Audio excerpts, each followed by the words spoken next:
আজকে তোমাদের সাথে শেয়ার করব ইলিশ মাছের মাথা দিয়ে বেগুনের দুর্দান্ত একটা রেসিপি। এমন একটা রেসিপি যদি দুপুরের ধোঁয়া ওঠা ভাতের সাথে থাকে আমাদের কিন্তু আর কিছুই লাগবে না। এখানে বেগুন আর ইলিশ মাছের মাথা আর বাড়িতে থাকা সামান্য উপকরণ দিয়ে আজকে রেসিপিটা তোমাদের সাথে শেয়ার করেছি। ব্যাক টু মাই চ্যানেল রূপা মালাকার ব্লগের তরফ থেকে তোমাদের অনেক অনেক ভালোবাসা শুভকামনা। যে যেখান থেকে ভিডিওটা দেখছো সবাইকে অসংখ্য ধন্যবাদ। আর যারা আমার ভিডিওটা কন্টিনিউ করেছে অবশ্যই একটা লাইক দিয়ে শেষ অবধি থাকার অনুরোধ রাখলাম। প্লিজ ভিডিওটা কেউ স্কিপ করো না। স্কিপ করলে এমন এক কোনো জায়গায় স্কিপ করে ফেলবে যাতে এই বেগুনের রেসিপিটা কিন্তু তোমাদের মজাই লাগবে না। আর যারা নতুন বন্ধুরা ভিডিওটা আমার দেখছো প্লিজ একটা সাবস্ক্রাইব করে আমার পাশে থেকো। আর অবশ্যই একটা কমেন্টে জানিয়ে যেও তোমরা কোথা থেকে আমার ভিডিওটা দেখছো। আর তোমাদের কমেন্ট ধরে আমি অবশ্যই তোমাদের পরিবারের সাথে যুক্ত হয়ে যাব। এখানে দেখো দুটো বেগুন, আলু নিয়েছি, টমেটো আর একটা ইলিশ মাছের মাথা। এটা দিয়েই কিন্তু আজকে খুব সুন্দর একটা বেগুনের রেসিপি তোমাদের সাথে শেয়ার করব। আমি অফ ক্যামেরায় আলু, বেগুন, টমেটো আমি একদম কেটে নিয়েছি খুব সুন্দরভাবে। এখন কিন্তু অফ ক্যামেরায় আমি এগুলো ধুয়েও নিয়েছি আর একবার তোমাদের সাথে শেয়ার করছি। আলু আর বেগুনটা ধুয়ে নিচ্ছি। তবে যে কোনো সবজি রান্নার আগে খুব ভালো মতো কিন্তু ধুয়ে নিতে হয়।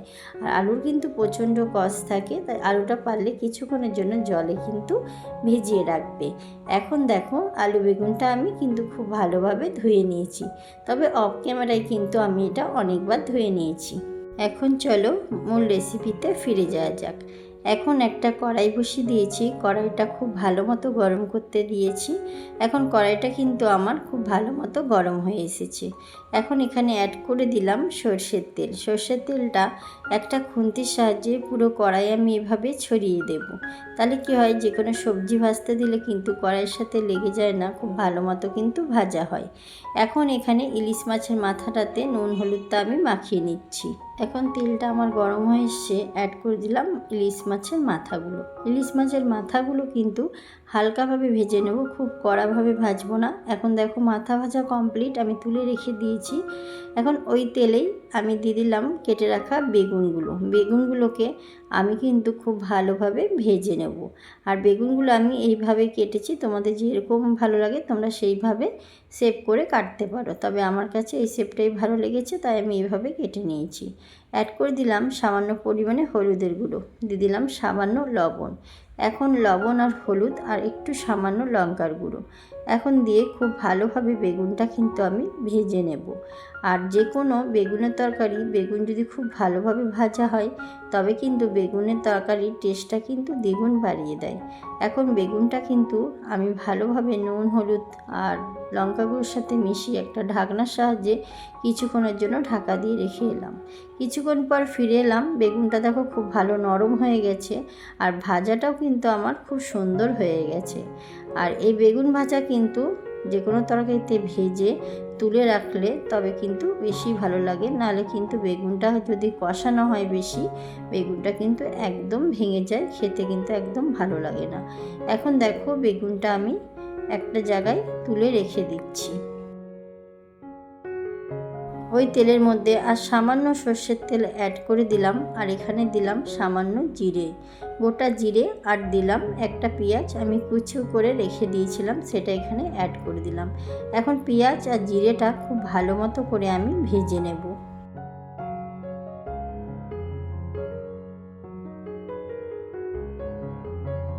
পেঁয়াজটা কিন্তু এইভাবে ভাজা হয়ে যাওয়ার পর দিয়ে দিলাম কেটে রাখা আলুগুলো, এখানে অ্যাড করে দিলাম। এখানে পেঁয়াজটা কিন্তু খুব কড়াভাবে ভাজলে হবে না, হালকাভাবেই ভেজে নিতে হবে।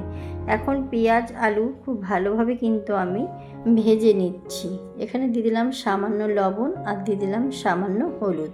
এখন লবণ আর হলুদ দিয়ে আলুটাকে কিন্তু খুব ভালো মতো করে কষিয়ে নেব। এখন এই অবস্থায় কষাতে কষাতে অনেকটা কিন্তু আমার ভাজা হয়ে এসেছে। এখন এখানে অ্যাড করে দিলাম কেটে রাখা একটা টমেটো দিয়েও কিন্তু খুব ভালোভাবে নাড়াচাড়া করে এখন একটা ঢাকনার সাহায্যে কিছুক্ষণের জন্য ঢাকা দিয়ে রেখে দেব। কিছুক্ষণ পর ফিরে এলাম। এখন ঢাকনাটা সরিয়ে চলো তোমাদের সাথে শেয়ার করি। দেখো আলুটা আর টমেটোটা অনেকটা কিন্তু আমার এখানে সেদ্ধ হয়েছে, নরম হয়ে গেছে একদম টমেটোটা। এখানে এখন অ্যাড করে দেব আমি অফ ক্যামেরায় আদা, রসুন, লঙ্কা আর পেঁয়াজ একটা ব্লেন্ডারে ব্লেন্ড করে নিয়েছিলাম। সেই মশলাটা এখানে এখন আমি অ্যাড করে দিলাম। এখন মশলার সাথে খুব ভালোভাবে আলু আর টমেটোকে কষিয়ে নেব। এখন এই অবস্থায় বেগুন দিলে বেগুনটা কিন্তু একদম ঘেটে গলে যাবে। এখন সেই বাটি ধোয়া সামান্য একটু মশলার জল দিয়ে দিলাম। এখন এটা দিয়ে এখানেও কিন্তু আর সামান্য নুন দেব, যেহেতু বেগুন আলু ভাজার সময় নুন দিয়েছি, মাছের মাথা ভাজার সময়, তাই এখানে সামান্য নুন দিলাম আর সামান্য হলুদ আর দিলাম লঙ্কা গুঁড়ো আর সামান্য দিলাম জিরের গুঁড়ো। এখন সমস্ত মশলা খুব ভালোভাবে কষিয়ে নেব।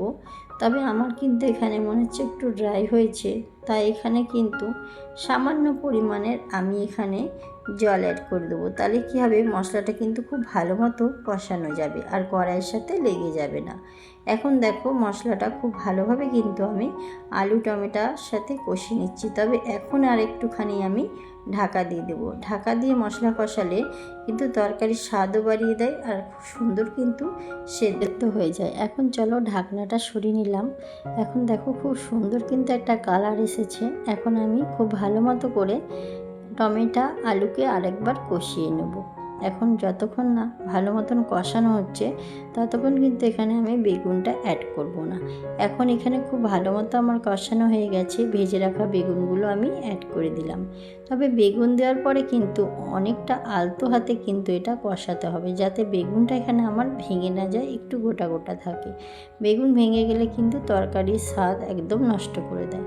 এখন দেখো আলতো হাতে আমি সামান্যভাবে নেড়ে চেড়ে দিয়ে দিলাম এখানে সামান্য জল। তারপরে জল দিয়ে একটু ভালোভাবে আলতো হাতে নাড়িয়ে নিচ্ছি।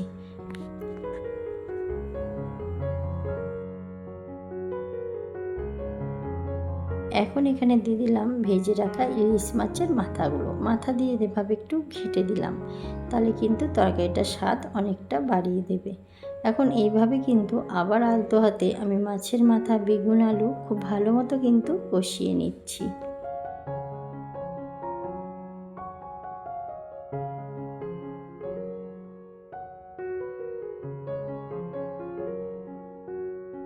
এখন এখানে খুব ভালো মতন আমার কষানো হয়ে গেছে।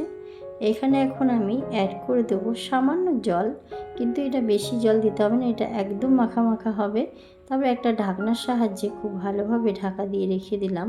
এখন দেখো ঢাকনাটা সরিয়ে আমার তরকারিটা খুব সুন্দরভাবে কিন্তু সব কিছু সেদ্ধ তো হয়েই গেছে, আগেও সেদ্ধ ছিল, আর খুব সুন্দর কিন্তু পারফেক্ট একদম তরকারিটা আমার রেসিপিটা হয়েছে। এখন চলো আমি একটা জায়গায় সার্ভ করে নেব। তার আগে দিয়ে দিলাম এখানে কিছু ভাজা মশলা, জিরে গুঁড়ো আমি ভেজে জিরে গুঁড়ো করে রেখেছিলাম, সেই মশলাটা এখানে আমি অ্যাড করে দিলাম। ভাজা জিরে দিয়ে খুব ভালোভাবে আলতো হাতে কিন্তু আমি একবার নাড়িয়ে চাড়িয়ে নিলাম। এখন এখানে কিন্তু আমার একদম বেগুনের রেসিপিটা রান। এখন একটা জায়গায় আমি সার্ভ করে নিলাম। তোমাদের কেমন লাগলো তোমরা অবশ্যই একটা কমেন্ট বক্সে জানিয়ে যাবে। আমার ভিডিওর মাঝে বা ভয়েসের মাঝে যদি কোনো ভুল ত্রুটি হয়ে থাকে বন্ধুরা আমাকে ক্ষমা দৃষ্টিতে দেখবে। আর তোমাদের সুন্দর সুন্দর কমেন্ট আমার কিন্তু দ্বিতীয় দিন একটা ভিডিও করা উৎসাহ এনে দেয়। তাই তোমাদের কমেন্টে আশায় থাকলাম। সবাই কাছে আজকে বিদায় নিলাম। টাটা, ভালো থেকো, সুস্থ থেকো।